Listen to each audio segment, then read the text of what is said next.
Hello everyone, welcome back to the channel.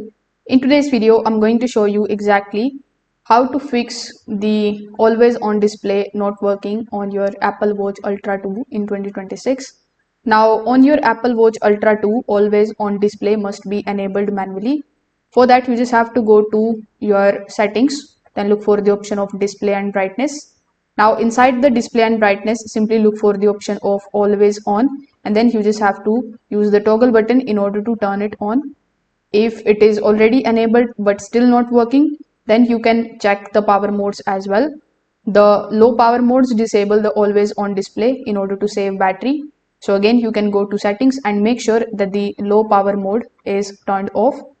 Now, the modes like theater mode and the sleep focus can also turn off the display automatically.